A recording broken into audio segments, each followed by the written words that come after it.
आज हम आपसे CC 10 के टॉपिक उपनिवेशवाद, अर्थ एवं विशेषताओं की बात करेंगे। उपनिवेशवाद को जानने से पहले उसको जानने के लिए थोड़ा सा उसके बारे में पढ़ना पड़ेगा। जैसा कि हम जानते हैं, उपनिवेशवाद और साम्राज्यवाद दो मिलती जुलती जो टर्म्स हैं, और लेकिन दोनों में अंतर है।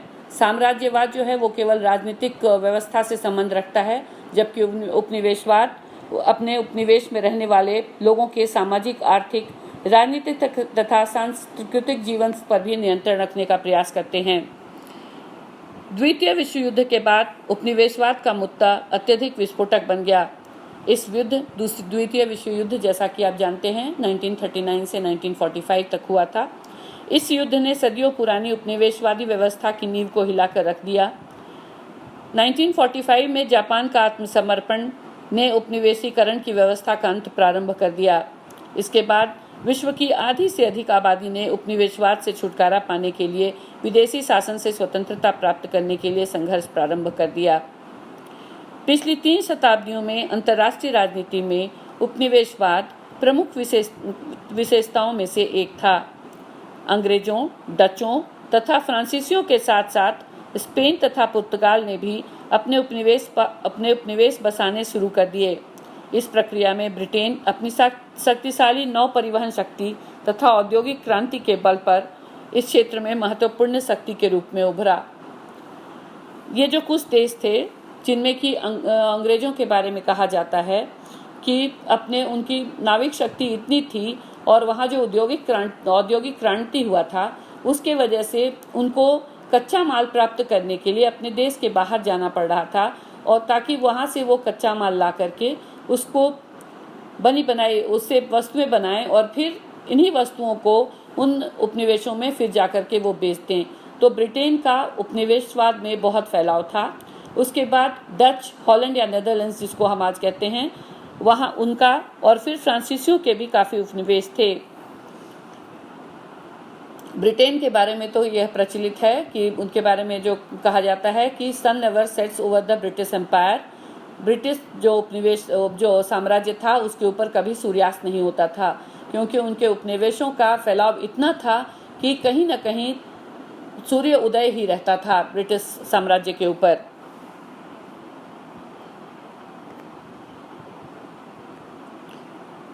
अब हम बात करते हैं, अंग्रेजों ने भारत पर धीरे धीरे अपना शासन स्थापित किया, जबकि फ्रांस ने अल्जीरिया तथा इंडो चाइना के क्षेत्रों पर अपना आधिपत्य स्थापित कर उपनिवेशों को अपने अधीन कर लिया। 19वीं शताब्दी के अंतिम चतुर्थांश में उपनिवेशवादी शक्तियों में से अधिक उपनिवेशों को हथियाने की होड़ सी लग गई। इन शक्तियों ने आपस में लगभग पूरी दुनिया को बांट लिया। इन देशों ने तत्कालीन उपनिवेशों पर अपने आधिपत्य को मजबूत करने के साथ साथ अफ्रीका तथा एशिया के नए उपनिवेशों पर भी कब्जा कर लिया। बाद में जर्मनी, इटली, जापान तथा अमेरिका भी उपनिवेशों की इस होड़ में शामिल हो गए।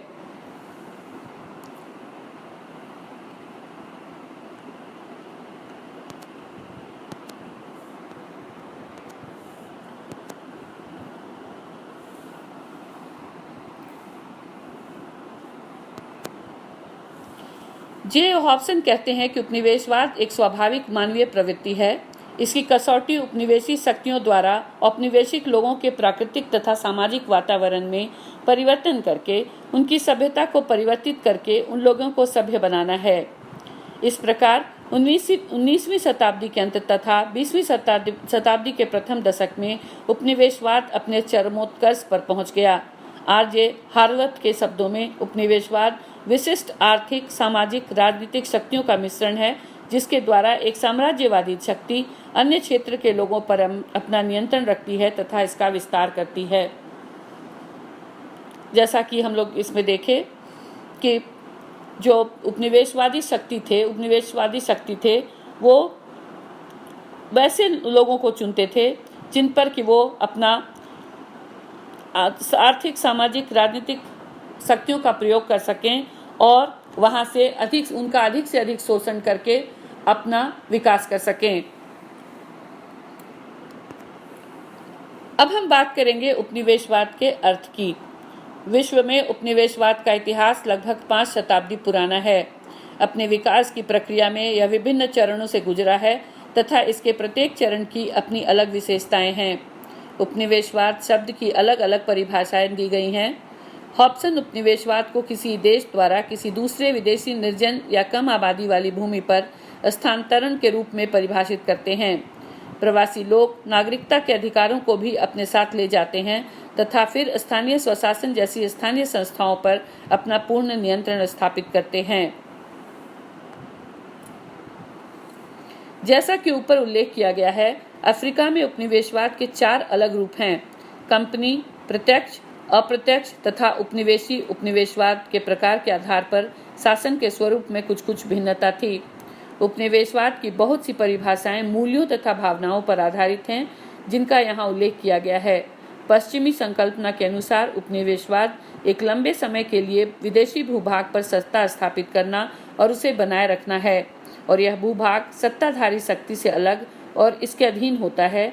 इसमें साम्राज्यवादी शक्ति से बहुत दूर एक भिन्न प्रजाति के लोगों के निवास स्थान पर शासन स्थापित करना सम्मिलित है।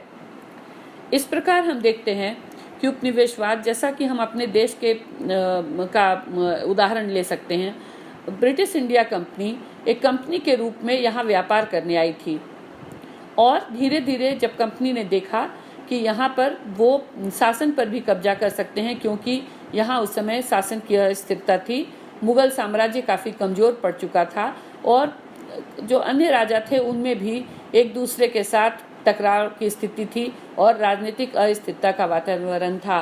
ब्रिटिश इंडिया कंपनी ने इसका फ़ायदा उठाया और उन्होंने यहाँ पर व्यापार के साथ साथ अपना शासन भी अपना शासन का जाल भी फैलाना शुरू किया। भारत धीरे धीरे ब्रिटिश उपनिवेश का अंग बन गया और भारत का शोषण होने लगा। जैसा कि हम जानते हैं, अंग्रेजों के भारत आने के पहले हम आर्थिक रूप से काफ़ी संपन्न हुआ करते थे, लेकिन धीरे धीरे हमारी यह आर्थिक संपन्नता खत्म होने लगी और यह संपन्नता किसी न किसी रूप में ब्रिटेन जाने लगी। वो ब्रिटिश यहाँ से कच्चा माल ले जाते थे और अपना बना हुआ सामान हमारे देश में ला करके बेचते थे। इससे हमारे जो आत्मनिर्भरता थी वो खत्म हुई और धीरे धीरे भारत की आर्थिक अवस्था दयनीय होती चली गई। इन परिभाषाओं के आधार पर अब हम बात करेंगे उपनिवेशवाद की विशेषताओं के बारे में। उपनिवेशवाद के चार प्रमुख विशेषताएं हैं। पहला, औपनिवेशिक शक्तियों की राजनीतिक व्यवस्थाएं अलोकतांत्रिक थीं। दूसरा, कानून और व्यवस्था। तीसरा, उपनिवेशवादी सरकारें निर्बल थीं। और चौथा, उपनिवेशिक सरकारें बांटो तथा राज करो की नीति का अनुसरण करती थीं। अब इन विशेषताओं के बारे में हम एक एक करके बात करेंगे। सबसे पहली जो विशेषता है वो है औपनिवेशिक शक्तियों की राजनीतिक व्यवस्थाएं अलोकतांत्रिक थीं। उपनिवेशवादी शासन के स्वरूप की भिन्नता अर्थहीन थी, क्योंकि सभी औपनिवेशिक व्यवस्थाएं अलोकतांत्रिक थीं। औपनिवेशिक सरकारें लोगों की सहभागिता को स्वीकार नहीं करती थीं। नीतियों तथा निर्णयों के निर्धारण में लोगों का नाम मात्र का हस्तक्षेप था, या इस व्यवस्था में लोगों की कोई भूमिका नहीं थी। उन लोगों के लिए लाभकारी मामलों में भी यह व्यवस्था अलोकतांत्रिक ही रही, क्योंकि लोगों को औपचारिक रूप से अपनी राय व्यक्त करने की कोई व्यवस्था नहीं थी। दूसरी जो विशेषता है वो है कानून और व्यवस्था। शांति व्यवस्था को बनाए रखना औपनिवेशिक शासन का प्राथमिक उद्देश्य था। औपनिवेशिक शासन को अफ्रीकी लोगों की इच्छा के बिना उन पर थोपा गया। लोग प्रतिनिधित्व के बिना शासित होने से स्वाभाविक रूप से प्रसन्न नहीं थे। औपनिवेशिक शासन को प्रायः अपने शासन के विरुद्ध प्रतिरोध का सामना करना पड़ता था।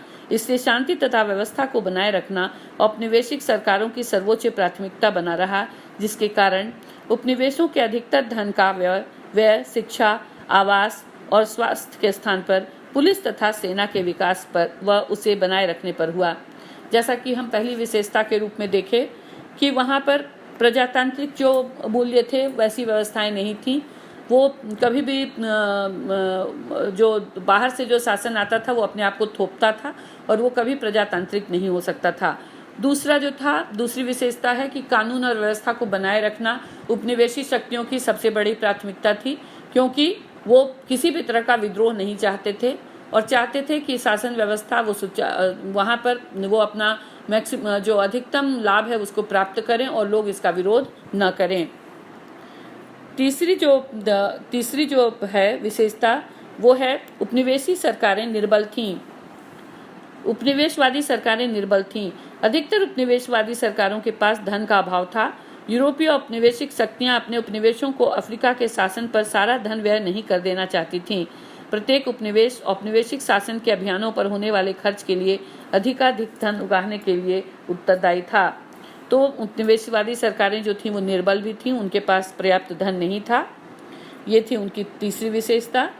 अब हम चौथी विशेषता के बारे में बात करेंगे।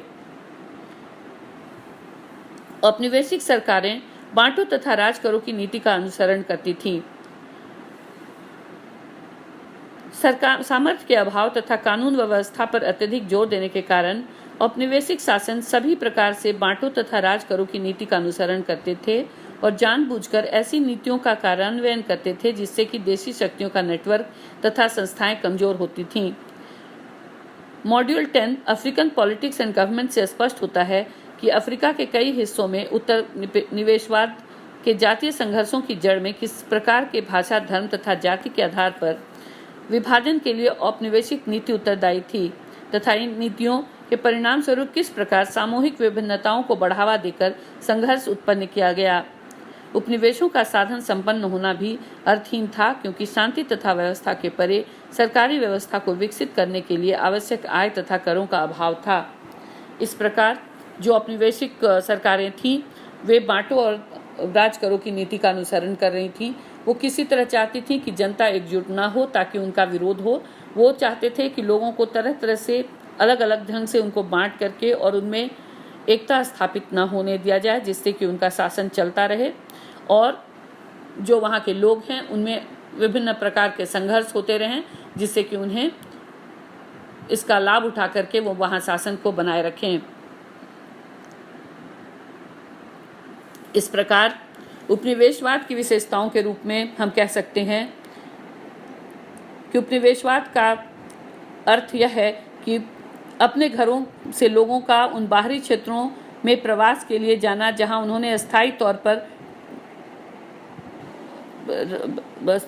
रहना है, और उपनिवेशवाद जो है वो अपने अलावा दूसरों पर शासन करना है। यह विदेशी अल्पसंख्यक द्वारा बहुसंख्यक मूलवासियों का पर शासन करना, उनकी आर्थिक निष्कृष्टता तथा जातीय तथा सांस्कृतिक श्रेष्ठता उन पर ये श्रेष्ठता प्राप्त करना, एक मशीनीकृत और अधिक विकसित आर्थिक रूप से